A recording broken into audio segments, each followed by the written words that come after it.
Hello and welcome to another one of our book events. My name is Ben. I own our bookshop in Tring. I'm joined by two wonderfully knowledgeable people on the subject of Swifts predominantly and moving house in Edward's case. So Edward, tell me what you do. What's your role in Swifts? Right. About 20 years ago, I got really very interested in swifts. I mean, I'd always been a keen bird watcher, and I noticed that, well, it's been over 20 years ago now, I noticed that the local swift flock here in northwest London was decreasing. And I couldn't work out why, but there were less of these wonderful birds that had fascinated me. They're probably the first bird I ever remember seeing when I was about 6 years old, and they flew over our house. And they were starting to diminish. And then one day I walked down the road to the tube station, and I saw that one of the Edwardian villas at the bottom of our road, long since converted into multiple flats, was having its roof replaced. And I knew that swifts nested in that roof, and it was June when the roof was being replaced. So I thought, oh my God, they've just wiped out the swift nests. And then I saw that the person or the organisation that was paying for this work was Camden Council, my local council. So I thought, I must do something. So I wrote a letter to the local free newspaper, and I thought, well, it's 50-50. They'll chuck it in the bin saying that's a local nutter. And then to my amazement, the editor rang me up and said, we're making it letter of the week. Can you give us a picture of a swift? So I said, sure. And they made it letter of the week, and they put a box round it. And then a couple of days after that, a journalist rang me up from the same paper and said, the response was so good to your letter, we want to interview you. So I thought, my God. And then they came round and interviewed me, and I got half a page in this paper to talk about swifts and their problems. And the next thing after that, and it's a very long story we won't go into, was that Camden Council invited me to sit on their Biodiversity Committee, which was useful. But then I realised I didn't really know that much about swifts. I mean, I loved them. I didn't know that much. So I tried to find people to teach me about swifts. And there was a dearth of these in the UK. I found Chris Mead at the British Trust for Ornithology, who was brilliant. But then he unfortunately died within just a few months of my meeting him. So then I searched for people who could train me in swift ecology, biology. And I had to go to Germany. I was invited to a NABU, that's the German RSPB conference in Frankfurt. And there I met a chap from Berlin, Ulrich Tigges, and a chap from Frankfurt, Erich Kaiser. And they both took me under their wings and invited me to their homes. Erich Kaiser had a 90-strong colony of swifts living in the top floor of his house. Some of them you could observe 24 hours from behind darkened screens, as it were. Ulrich had a colony in his flat in Berlin. You just turned on Channel 9 on his TV, and you had swifts in the living room. So we'd go out for a meal and a drink, we'd come back, we'd sit down, we'd switch on Channel 9, and there were the swifts. We'd just watch them all night. And between them, they taught me pretty much everything I know about swifts. Everything since has been confirmation, a lot of additions from scientists. But it was great. It was great. So I was asked by Chris Mead to set up a Swift website, and I did. And it was London Swifts. I thought maybe I can help with Swifts in London. That's within my scope. First appeal for help came from Spain, town near Valencia. And I realized this problem of eviction of swifts in building works was spreading right across Europe as more and more money was coming available from the European Community Commission to do up ancient buildings. These buildings were being done up, historic buildings were being done up, and swifts were being evicted. Everything else too that lived in holes in buildings, in walls, everything from bats, birds to geckos and lizards. Bees, they were all being kicked out of renovated buildings because we were renovating buildings to the highest possible standards. So I got my website going. A friend of mine gave me a couple of hours lessons in how to design a website. And I got, first of all, it was London Swifts, then it was Swift Conservation. The RSPB asked me to expand it to cover Britain. So I did. And it's basically an advice service. It's a free advice service. We give free advice to everybody, developers, contractors, individuals, housing associations, keen bird lovers, anybody. Free advice on how to help swifts. And we direct them to the right sources of information for bats and other birds too, if they want that. And we give talks and we do training. And in the past few years, we have moved into the urban biodiversity field. Swifts are just part of urban biodiversity, and urban biodiversity is becoming incredibly important because the University of Sheffield has done research which shows that there is more biodiversity, more species living in towns and cities than there is in the countryside, largely because of modern farming methods and the chemical environment that ensues. So cities and towns, villages are becoming incredibly important for us to preserve biodiversity. And the more we can do, the better. So I now do, as well as doing general talks about swifts and their conservation for everybody, I find myself doing more and more talks and training for architects, planners, even developers on urban biodiversity. And that's becoming a popular public subject too. So that's where we are right now. Lockdown, which initially zapped all our talks, all our work, has turned out the other way. We're doing more talks, more work. We're giving more advice as more people wanted something beneficial on the side of the angels to do during lockdown, wanted to make a mark, wanted to get their house doing something for biodiversity, for birds, for the world. And so we're booming, frankly. There we are. That's possibly the longest answer I've ever heard from for such a small question. But Edward, so what is your actual role, your job title? And keep it to one sentence. Founder. Founder, great. Sarah, lovely to speak to you. You're the person we're supposed to be talking to. So this is Sarah's book, Swifts and Us. Sarah, it's an absolute pleasure to have you here. It's wonderful to be here, Ben. Thank you very much for asking me along. Oh, it's an absolute, and I have to thank Vicky, who is who enabled this whole event, and so. But really, I'm actually not going to stay here. I'm going to disappear into the ether and watch, much like the rest of the audience. But what I will say to the audience is, please, you've got to get your questions in for the second half of the show. Use the Q&A function along the bottom of the screen. You've seen that, and get your questions in. I'll give you a little nudge halfway through the event, and we now know who Edward is. I'm now going to hand over to Edward, and he is going to grill Sarah on her wonderful book. So thank you so much, Edward. Over to you. Oh, thank you very much. Thank you, Sarah. Lovely to see you again. Lovely, Edward. And it's such great news that you've got your book out, that it came out at last after so many hesitations and problems, and it's lovely to see it there. Now, I'm just going to tell everybody a bit about Sarah. Sarah has worked for over 20 years for the Shropshire Wildlife Trust, working on all sorts of issues, all sorts of creatures, trying to keep Shropshire full of wildlife, green and wildlife friendly.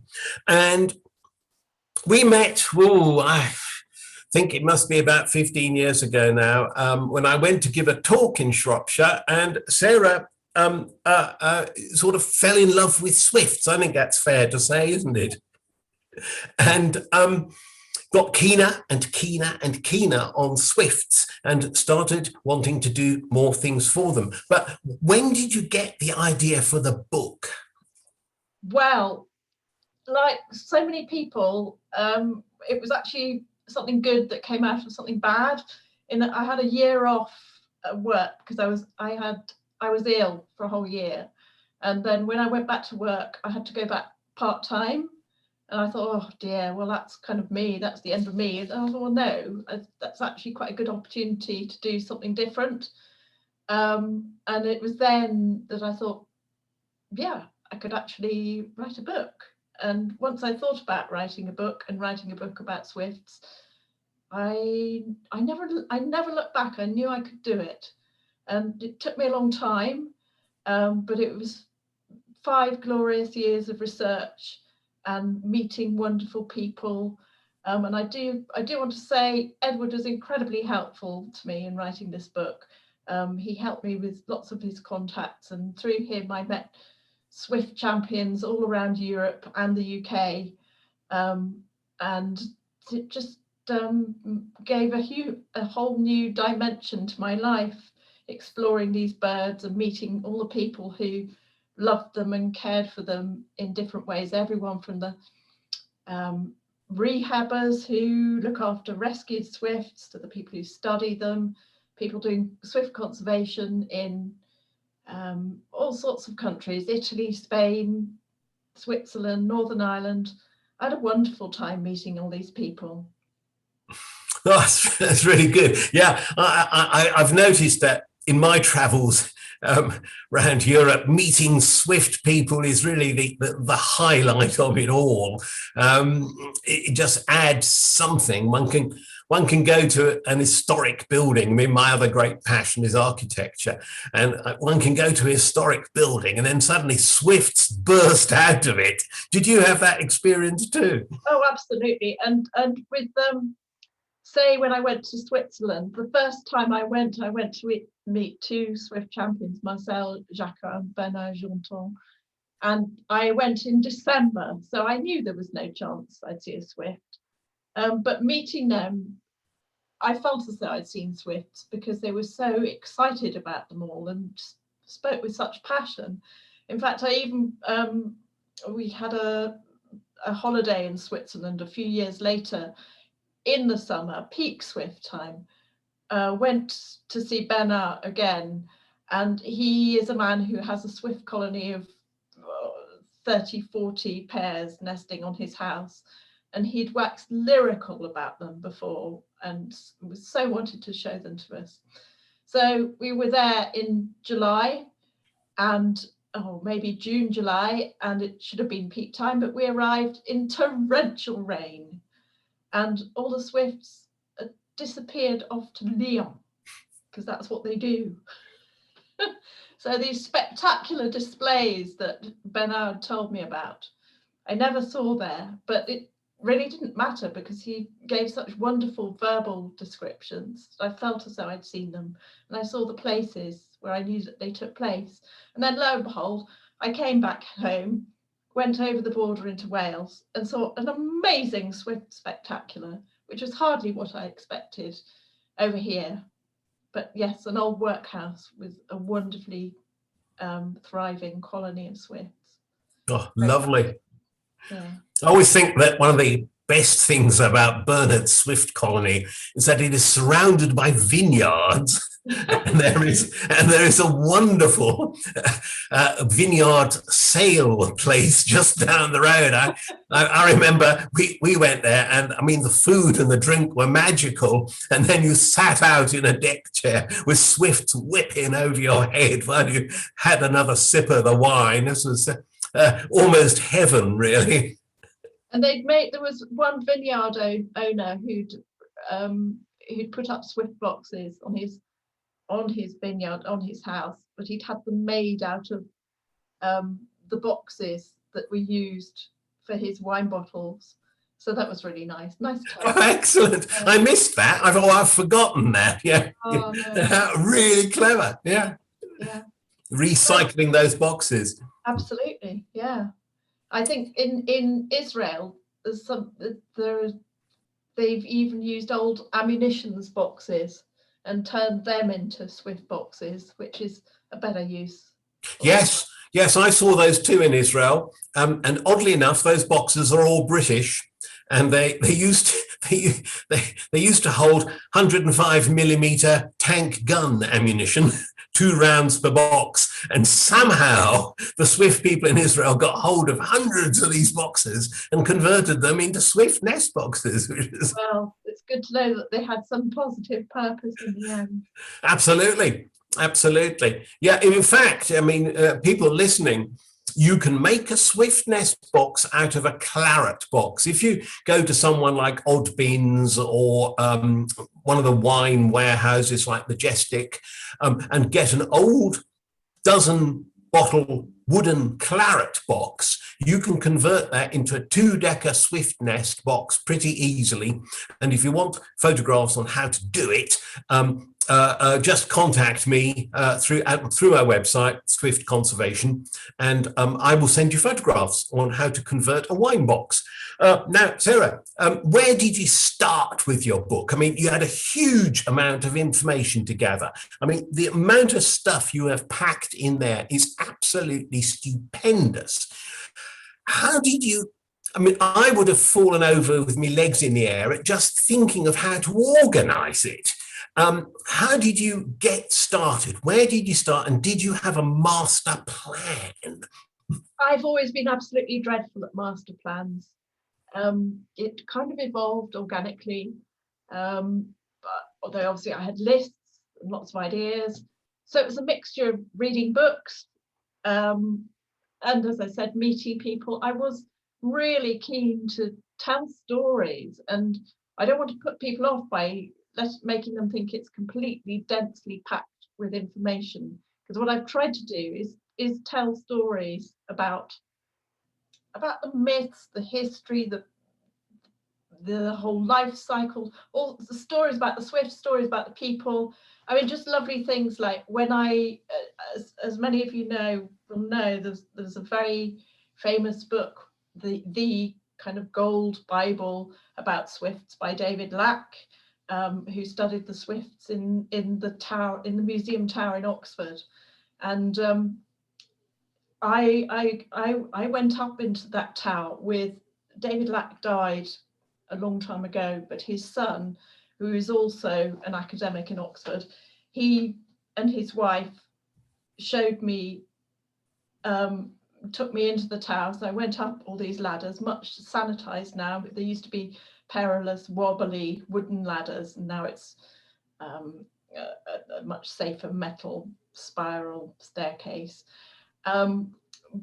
Anyway, we went up there, but a lovely thing, because David Lack worked in the tower doing a lot of observation for many summers, and his field assistant, Elizabeth, who later became his wife, it was her who actually was one of the first people to witness incredibly lengthy fights between swifts. 4 hours of these birds with their feet interlocked. But there was a lovely detail that Helen, Elizabeth's daughter-in-law, told me, that Elizabeth carried on going up into that tower, climbing those many, many steps, right until the week before her first child was born. So that was just, I just love to think of that. Her passion continued. She was a 1950s mother. She largely devoted her life to her children. She had 4 children, devoted much of her time to her children, but always stayed interested in swifts. And I think was also quite involved in the production of various bird books as well. She maintained her interest and later went back to her academic work in that field.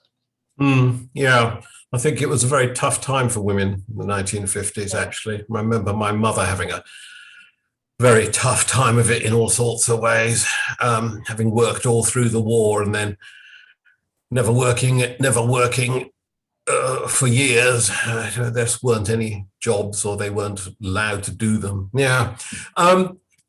Interesting point about telling stories, because I've always found that I always learn best through stories. I learn worst reading page after page of facts and figures. That just drives me to nod off, sleep. Yeah. And so I had a lot of problems at school, frankly. But stories work extraordinarily well. And you sort of think historically, when when the Norse and the Anglo-Saxons sat down to dinner, all these men in the Earl's Hall, what did they get after dinner or during dinner, or even in ancient Greece? What was going on during the meal? A bard or a poet or a singer was telling stories, and those stories were to reinforce knowledge and behavior, weren't they? So I think this storytelling approach is absolutely right. And I really like that style of just telling stories and getting the facts across in this attractive, inspirational way. Where did you find the best storytellers telling you their stories? Which country came up with the best storytellers? Oh, that's a tall one. One of the main ones that spring to mind is Mauro Ferri. I thought you'd say that.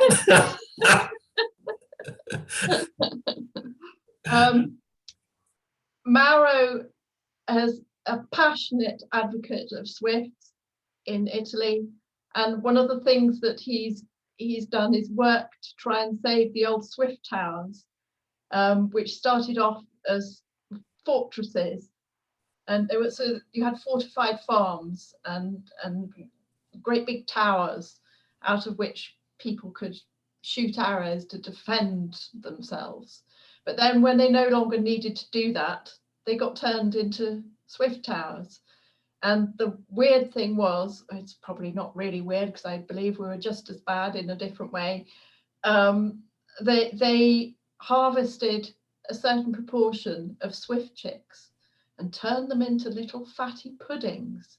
And these were considered a great delicacy, and they'd give them to honoured friends at Christmas. And yeah, so it was a sign of status and wealth that you could employ a swift keeper who would manage your tower and harvest a few, not too many obviously, because otherwise you'd lose your swift colony.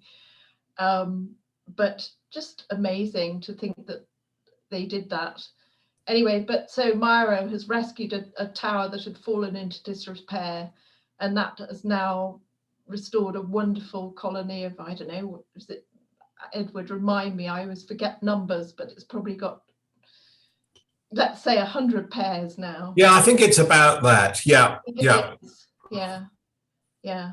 But yes, as I was saying, yes, Mauro did tell me gleefully that he had done a lot of research into this business of harvesting wild birds, and discovered that in England we did just the same, only with sparrows, and we used to put out sparrow pots to encourage sparrows to breed. And again, they were harvested as food. It was also a cunning way of, because at some point there was a bounty on sparrows. That's right. Yeah. To kill them. So it was actually, people worked out it was actually in their interest to increase the sparrow population, because then they could kill them and claim the bounty. A lot of nefarious activity going on. It's what's known as the law of unexpected consequences, and it hits many things an awful lot of times. Yeah. A lovely law is passed, and they hadn't quite worked out sensibly what that would do. Sure, people start breeding sparrows. Yeah. Yes. Well, I mean, there is this sort of, if I can take you sort of a slightly different direction, there's this crisis of perception over good and evil behavior towards animals. And I've had so many people say to me how absolutely shocking it is to catch all these little birds in nets in the Mediterranean and then pickle them in bottles and sell them illegally. And I say, sure it is, but what's the difference between that and a tin of sardines?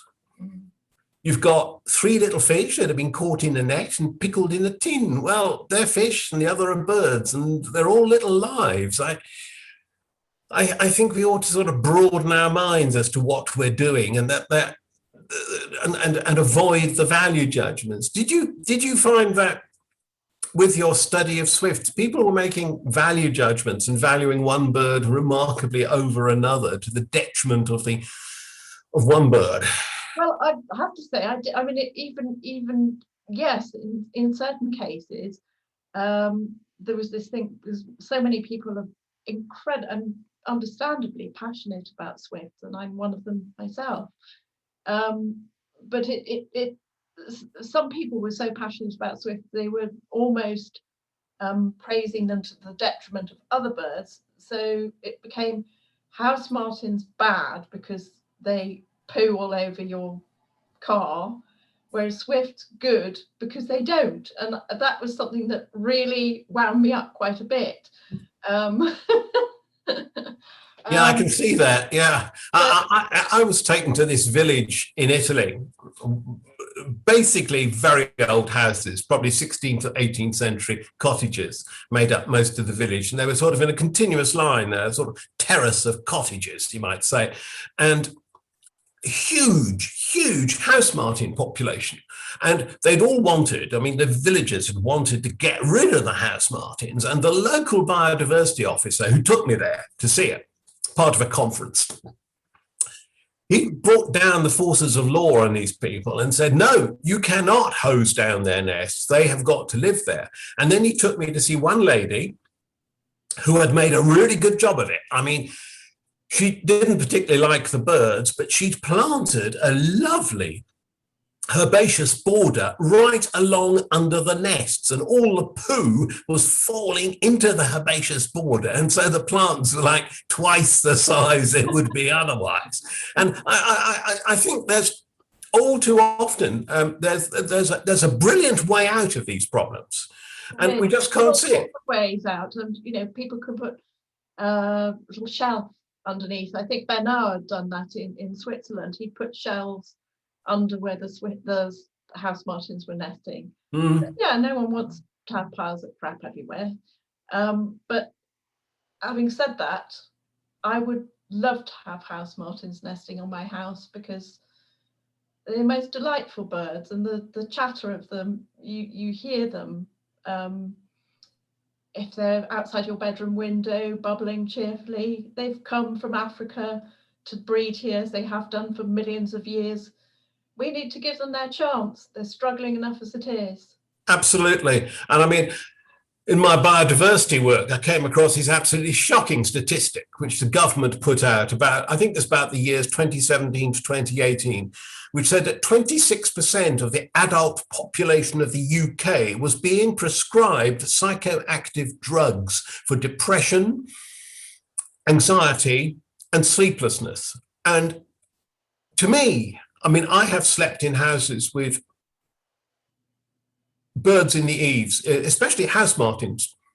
And when you hear house martins chirruping away at dawn and dusk and a bit during the night, there's nothing more soothing. There's nothing that makes you feel more at peace with the world than to have some of these beautiful creatures around us just chirruping away, and it really soothes you. And we're amiable, and to share your house with wild birds, it seems to me it's a privilege, an honor, but it's also something that ought to be an everyday thing that everybody could enjoy. They make our homes permeable. That's right. Yeah. I mean, there can be little problems, like my wife and I came back from a 2-week holiday to find we were sharing the bed with woodlice, but yeah, well, we might want to be a bit selective. You have to draw the line somewhere. And woodlice is it. I then found this wonderful spider living under the wardrobe that was eating woodlice. And my wife is a spider phobe, so I never mentioned it to her, but the little corpses of woodlice kept piling up. And I eventually found out there is a special spider that eats woodlice. And this spider, Ronnie, I called him, was keeping us woodlouse free in the bedroom. Righty-ho. Mauro Ferri, how did you find things in Spain? I have a lot of experience in Spain. I found them very, very mixed. Some places were brilliant at protecting swifts, others dire. Was that your experience too? It was very much so. The people I met in Seville, Elena Portillo and her mother. Elena, a young, passionate swift advocate and swift rehabber, looks after birds that have fallen out of their nest or crashed to the ground in some way. And she spoke really passionately about how people just take their wildlife for granted in Spain, and they just don't feel like they need to do anything much for them. She talked about they have a lot of religious Christian festivals, and there was one where it's all quiet. The streets are quiet, deserted of cars as these parades go through, and all you can hear is swifts, and everyone associates that with this festival. But she said no one will do anything about it until they don't hear the sound of these birds anymore. And she was really sad about that. And she said the other thing is that a lot of the older people, and this was her experience, I don't know what it's like in other parts, just think wildlife doesn't really have a place in the towns, and that they should just be kept clean and tidy and pretty well devoid of wildlife, which is a very sad perception. But yeah, she was working hard to change things with generations. I must say, I found Seville, certainly the centre of Seville, the historic centre, is very rich in wildlife. And the swifts where they were absolutely amazing. Stunning, yeah. Thousands and thousands of them. Yeah. The other thing was that when my wife and I had been feeding extremely well in the restaurants in the centre of town, we would come out later in the pitch dark and walk down to the cathedral. And they would floodlight the air above the cathedral. The floodlights went right up into the sky. I mean, sort of a bit of overspill. And the lesser kestrels would be circling around over the cathedral, snatching moths by night to eat. And so every night we would go down to the cathedral and watch the lesser kestrels. And I think people were completely oblivious to what is a very rare bird. Oblivious to them, and also by day I can remember circling around the cathedral in Seville, and I was looking up watching swifts, and this American tourist came up to me who said, "Is somebody about to jump?" No, I'm just looking at swifts. They just lost interest at that point. Well, that's a bit like that book, Day of the Locust, which describes all these people moving to California to retire and then desperately waiting for a disaster to brighten their lives. Now, the planes never seem to crash. The San Andreas fault never seems to fail. They're left high and dry in their retirement homes, deeply disappointed. Yeah, it's a bit grim, isn't it? Yeah. Like yeah. Thing, people go to one of the interesting things, sorry, Sarah, you were saying? Doesn't matter, you carry on. One of the interesting things I thought about the Mediterranean littoral is how many swifts are nesting inside the blind boxes, the roller blind boxes on the slightly older buildings, the late 19th, early 20th century buildings. I saw that in Seville. Did you see that? I didn't see it, but I heard about it from another swift person, Jesus Solana. Oh yes, Jesus, yeah. Yeah, and he talked about it, and he said it was very common, and he'd been working with a local school where they'd been about to replace all these boxes where swifts were nesting, but very luckily it turned out that the head teacher of this school was passionate about birds, and he managed to work with her so that they actually just mended these boxes rather than replace them. Yeah, cheaper option too. Yeah, but there are so many, and he was struggling. The medieval city. You have to put me right on my pronunciation here, Edward. But Cáceres,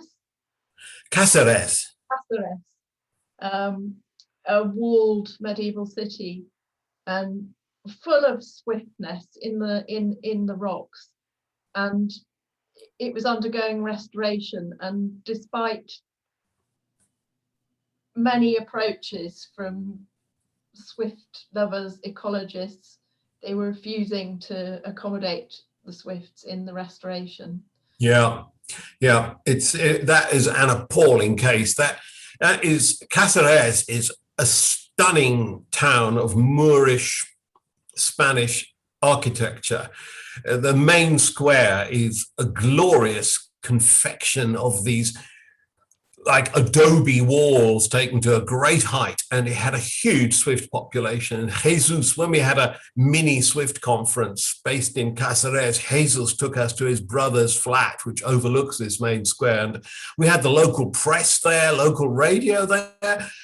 Everybody was admiring these swifts, and then in comes a local government that is going to restore the walls with all their holes in the square.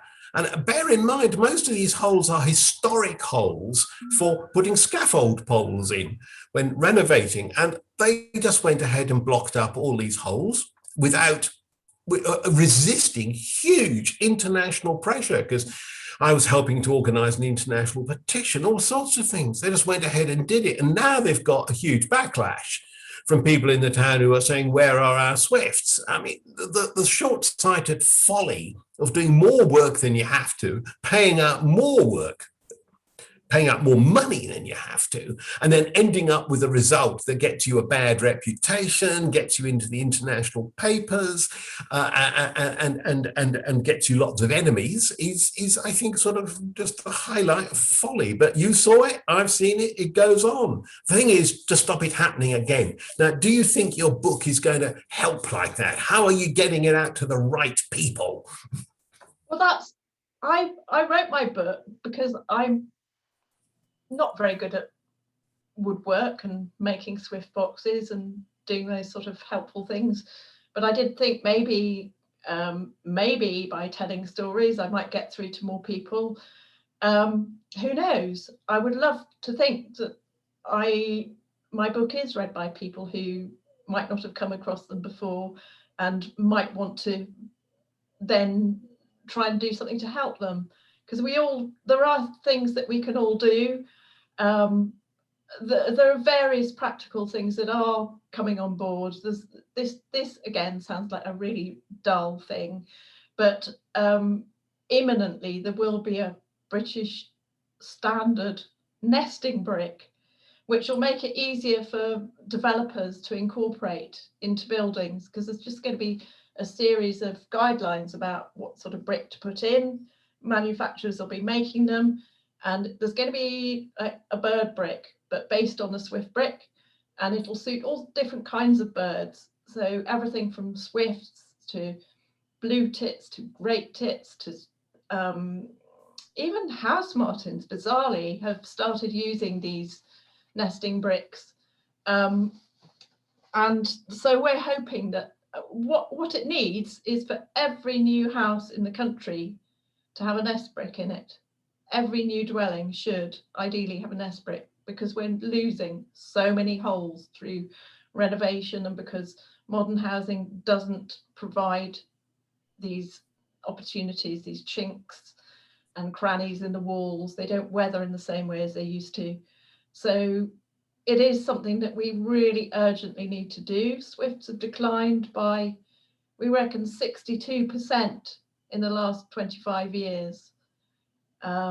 We really, really seriously need to take action to help them. Have you had any offers to translate your book? Because I've noticed that the books are coming out. There's been 2 or 3 books on swifts in the past couple of years, and they're English language. And we've had an Italian children's illustrated comic book for swifts, which has been translated into French now, might make it into English. The publisher can be found. But how about the other way? You went out and you met all these people in Europe. The English language books are coming out. Is there a chance of getting such a book like yours, maybe adapted slightly for local circumstances, into Italian, into Spanish? Do you think? I don't know. I shall have to speak to my publisher and find out if they've got any plans for this. Not that I've heard of so far, but who knows? Well, I think we ought to reach out, because we're doing that with the Swift bricks now. We're getting a British standard for Swift bricks. But when I started on this, there were no English or British manufacturers of Swift nest boxes, let alone Swift bricks.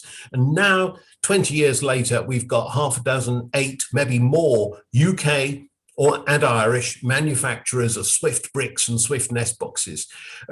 We're getting to a big place in the market now. We're getting export potential. There's one British manufacturer who's just sold 300 double Swift nest boxes to the city of Madrid for use on public housing. We're getting out there. We've got to do more, and we've got the writers, we've got the knowledge now.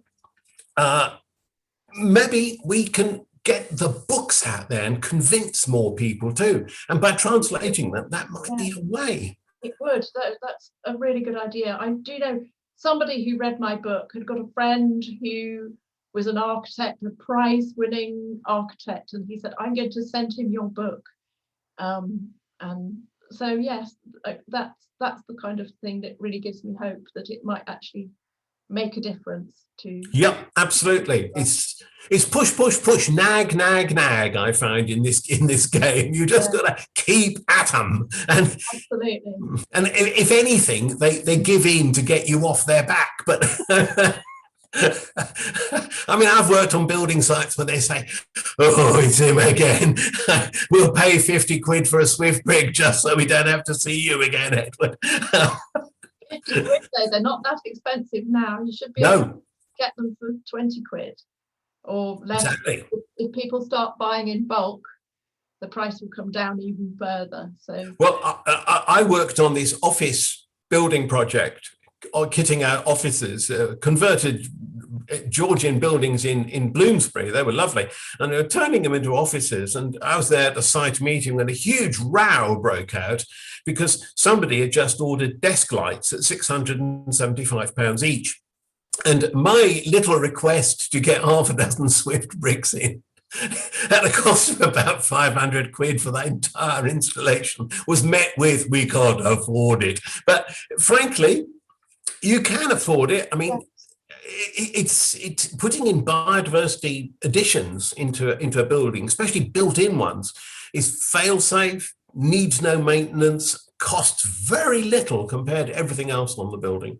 And unfortunately now it can be recognised as biodiversity net gain, which is something that developers are legally obliged to comply with.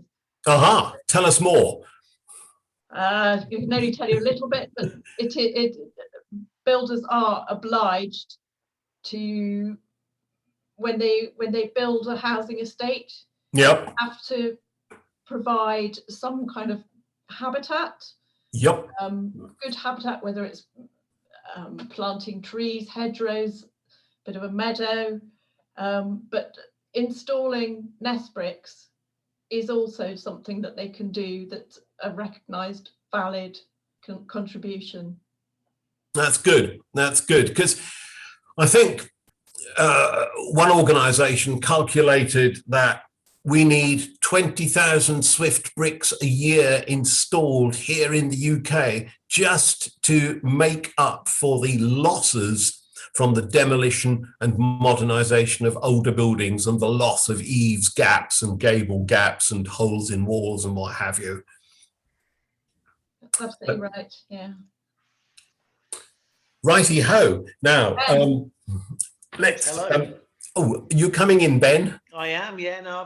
Righto. Got one or two questions. No, don't go anywhere, Edward. You're very, very, very welcome to carry on and contribute as I know you will. Some great costs. You mentioned David Andrew Lack earlier. He happens to be my brother-in-law, dare I say? Really?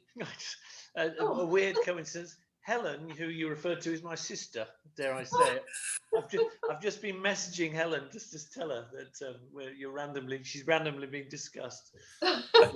which would. A wonderful coincidence. But Andrew, we did a book festival in 2019, and Andrew came and gave a talk about his books. So anyway, Tim Amsden has mentioned. He mentions Chris Mead at the end, actually, but many people in Tring remember Chris Mead, a lovely man who lived here for many years when the BTO was based here. Edward, you may know that. Where do the swifts go to when it gets dark? I'm watching. He's watching right now from his attic window, and whether that's still the case.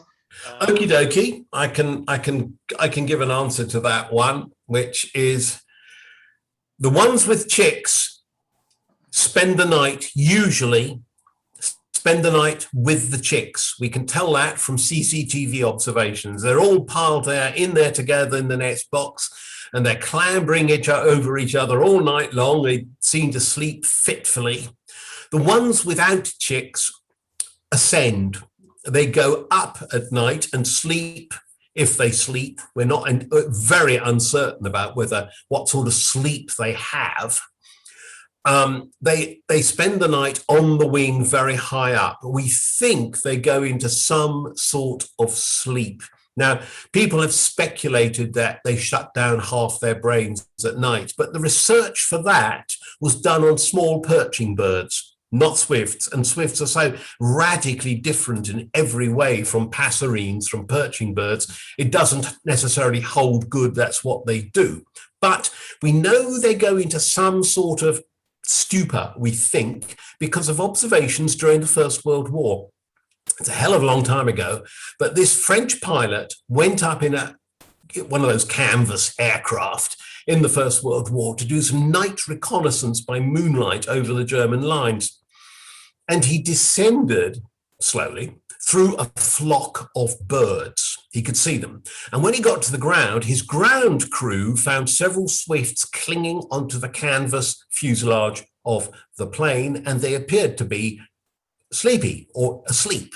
And that's the evidence we've got for them sleeping up there. Now, there's a Dutch chap, member of the Dutch Air Force, working on their bird strike team for many years. And he, as part of the bird strike prevention process, used very specialized radars to spot birds flying and to map the density and time of birds so as to direct aircraft away from them, because the Netherlands is a hot spot of migration and aircraft activity. And he used a gigantic NATO defense radar where you can tune the pulses to the beats of birds' wings. Now, each bird species beats its wing at a different frequency. Crows are slow, swifts are fast. You can tune the radar to bounce its waves back off a certain speed of wing movement. So you can differentiate, using the radar, you can differentiate between swifts and storks and crows and anything else flying with a fair amount of specificity. He discovered that swifts rise at night. Then on moonlit nights, they come down again and they feed over fresh water, because in Holland, they've got these huge lakes like IJsselmeer, and the insects build up on moonlight nights. The insects build up behind the dams where the air can't catch them, where the wind can't catch them. And the swifts were coming down and using the moonlight reflected over the water, they were feeding on the insects they could see against the moonlight reflected off the water. And he used two very special radars for that. I know all this because I attended his lectures at various swift conservation conferences, and because he's written some excellent papers on the subject. So look them up and find out more. So swifts are, one, very active at night. Two, they do ascend. The radars in the 1950s at Heathrow Airport used to see this huge ascent of swifts over London every night and then coming down again. But if the conditions are right, they will feed at night. So what your local swifts are doing depends on Are they hungry? The weather, the temperature, the moonlight, the cloud cover, but they could well be doing rather different things from just sleeping. That's a very impressive answer. Fantastic. How long, I mean, this is a question for me, and excuse me, how long will a swift stay up in the air at any given time? Is it, I mean, are we talking months? Years. You're talking years. A swift, a young swift, when it sets off for Africa, can, in theory, fly for 3 years before it breeds, before it sets down to breed. Now, the important thing is to tune your mind to a different thought than perching birds. Tune your mind to sharks in water.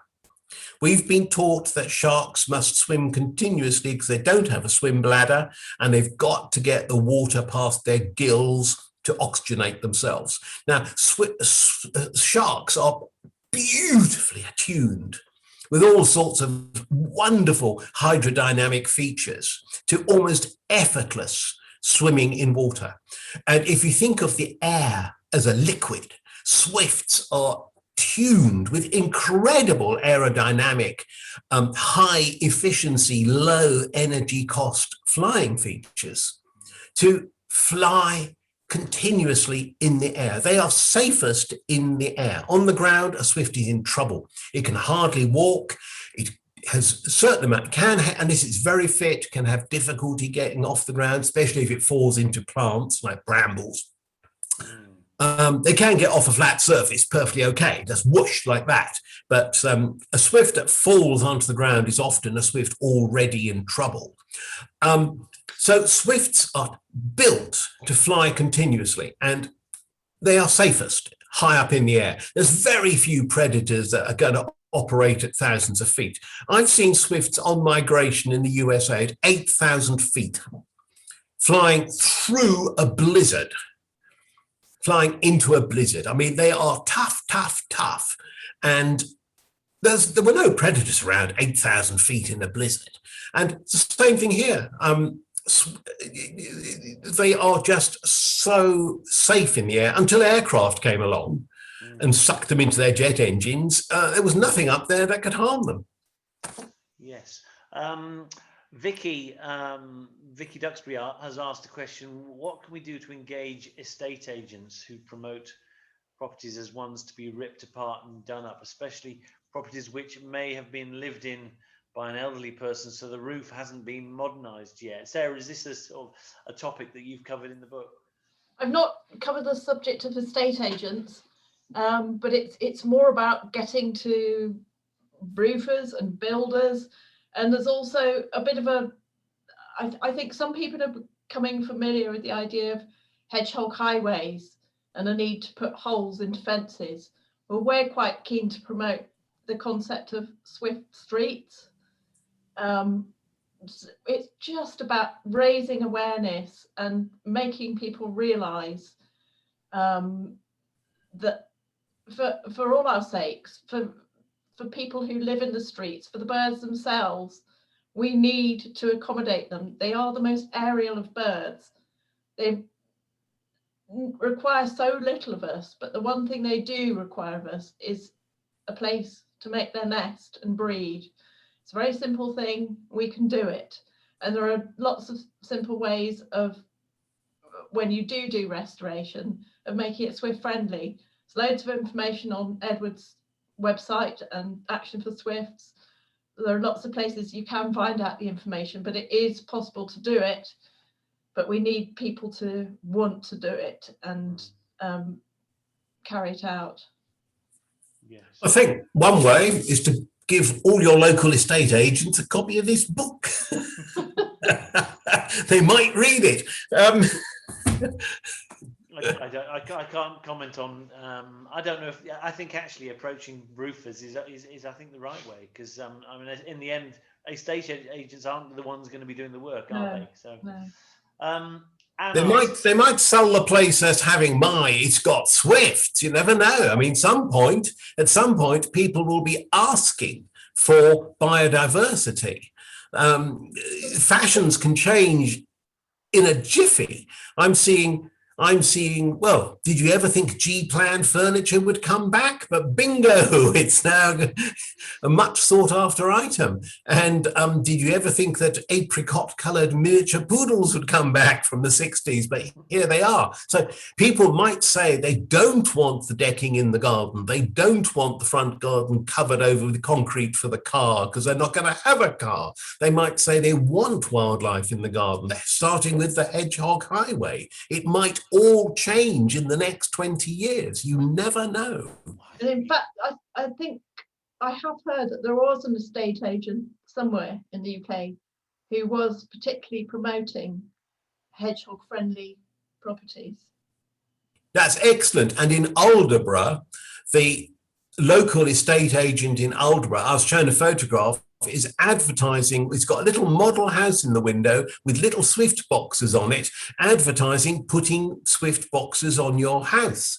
That's all down to the Aldeburgh Swift group who got local estate agents involved. And roofers, people often assume roofers are like figures from the underworld determined to ruin a bird nesting. But I was in Bournemouth staying with a friend of mine, and she had the local roofer around because she wanted to replace her soffits before she sold her house because they were ruinous. And she agreed the price with the roofer, nice chap with his lad. And she said to him, "When can you do it?" And he said, "Not before those sparrows have fledged." Fantastic. Which is the right answer. Absolutely. I did have, there was a house on my street where I knew there were swifts nesting last summer, and I saw the scaffolding go up and my heart sank. I went to talk to the owners, and yes, they were going to replace all their soffits and barge boards. But in the end, and I spoke to the owner, and I spoke to their roofer, and what they did was they did replace them carefully, but they made a hole in the soffits where the swifts were entering. And I have seen the birds go back this year. And the other lovely thing about that was that the roofer himself told me that he just ordered himself 2 swift boxes to put on his own house. Oh, So, brilliant. They are softies at heart. Just talking to people, sharing the stories, it works. So I've got a really lovely question from I think it's Dick Beedham.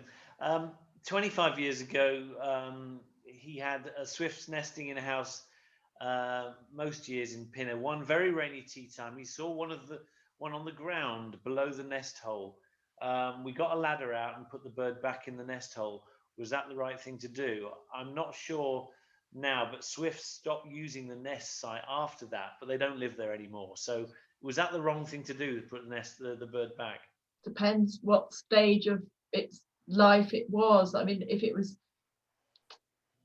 a young bird that couldn't fly, possibly, but then if it had fallen to the ground and it was a young bird, had it injured itself, did it then die in the nest? Who knows? It's a tricky one to answer without knowing the facts, but yeah. Fair enough. And we've got, and there's another question. Anne put this one in earlier, actually. What is the status of swifts in Africa? I'm sure I read something about mist nets. Some northern African countries put mist nets up because it's a delicacy. Is that right? Shall I answer that one? Go on, Edward. Yeah. The mist netting in North Africa is usually conducted at very low level. It's designed to catch birds kept flying low over the desert, exhausted on migration. There's been a huge increase in the amount of mist netting in North Africa, especially in Egypt. And it started in the Sinai Desert when the Israelis controlled the Sinai Desert following the 1967 war. They tried to find new employment opportunities for the Bedouin living there who were living in poverty. And so they tried to encourage the Bedouin to become fishermen, and they gave them nets. And the Bedouin didn't use the nets for fish. They staked them out across the desert valleys, the wadis, to catch migrating quail, which they did very successfully in huge numbers. And then the habit seems to have spread to Egypt, where literally millions of migrating birds are now trapped very low down. I've seen photographs of these nets, so don't go much higher than 6 feet. So I don't think swifts are particularly involved. No. Okay. Everything else, yes. And it's an appalling problem. And because Egypt is desperately poor and the government does not want to create too much hostility to itself, although such practices are, I think, illegal, they turn a blind eye to them, much as we do hen harriers. Is there any petitioning and work going on to try and change hearts? No, I think we in Britain, I think we overestimate our powers of influence these days. I think also a bigger problem in Africa is probably the destruction of rainforests and habitat. It's something we associate more with South America, the loss of rainforest, but it is happening in the Congo as well, which is one of the main areas over which they feed during the winter months, along with many, many other kinds of birds and wildlife. Yeah, that's right. For example, all Britain's cuckoos end up in the Congo in winter. Absolutely essential. I think people, one of the things it's important to realize is that insect-eating birds, as a generality, migrate to Africa for the winter, because there are insects in Africa when there aren't insects in Europe. So you get stunning quantities of birds turning up. Everything from eagles down to warblers is eating insects in Africa. The eagles are eating the big termites and the locusts, and the warblers are eating the tiny baby termites and anything else that's flying. And they all go to Africa. And the deforestation and agricultural change in Africa is now becoming worrying, very worrying, for the sustenance of these species. Swifts included. Swifts are feeding most of the winter over the Congo, as Sarah says, and they are catching insects. And then on their migration back, we've now found out they spend a lot of time over Liberia, which is on the West African coast and still has a fair amount of equatorial rainforest, though it is being illegally logged at a horrible rate, I have read. So it is extremely important to get a grip on deforestation, which is, you only have to read the Wikipedia entry on deforestation to feel rather ill, I'm afraid, but there we are. Okay, can we finish on a positive note in this country, perhaps? I don't know, is there anything that we can hold on to? Yeah, I mean, we're doing fantastically on getting swift bricks into buildings, on getting Swift's consciousness and getting biodiversity consciousness. The very fact that people are talking about hedgehog highways means that a lot of people are very, very concerned and are starting to do things. Whether it'll translate into government action in the short term, I very much doubt. So what I would say is it's down to us as individuals to make the changes in our gardens, in our homes, in our council areas. Councils are a lot more amenable to persuasion than central government is. So do it yourself, do it with your friends, do it locally and build it into something nationally. Sarah, what do you think? I think absolutely, I'd agree with all that. And I'd say just go out and enjoy the birds as well. They're only going to be with us for another month. Go and look for them, look up, listen. You'll hear their screams and enjoy them. You do have a local Swift group in Tring, and you'll find the details about that on the Swift Conservation website. And they do things like putting up boxes and organising events. And I've heard that one of the best places to go and see Swift, especially in dull weather, and we seem to be getting a lot of dull days at the moment this summer, over your local reservoirs. So go and enjoy them, and then make changes that you can, campaign, set up little community groups, whatever. Just try and find space for swifts in buildings near you. Fantastic, fantastic. Listen, thank you both for joining us. Thank you to the audience. I do know quite a few of you, well, certainly didn't get the book through the event, so I do trust you'll come into the shop and get it. I've also got Vicky very kindly left a big pile of these rather lovely little things. They're beautiful little information pieces, particularly aimed at children, actually. So, and these are free and they're in the bookshop. So to all of you, come on in. I may well try and persuade you to buy one of these as well. So excuse my cheekiness. But Edward, you've read the book. You loved it. One last comment from you on Yeah. Get this book. Get this book. And now lockdown is easing. Get some friends round to a dinner party, and instead of playing Scrabble, read the best bits of this book to each other. You're brilliant. Sarah, thank you so much for your time this evening. Thank you, Ben. Thank you. Yeah. Great pleasure. Brilliant. Good. Have a great evening, guys, and we'll see you for our next event. I've got Christy Lefteri on Thursday, and then I'm doing some things down at Ivinghoe and Pitstone on Saturday morning. So thanks ever so much, and we'll see you next time. Thank you. Bye.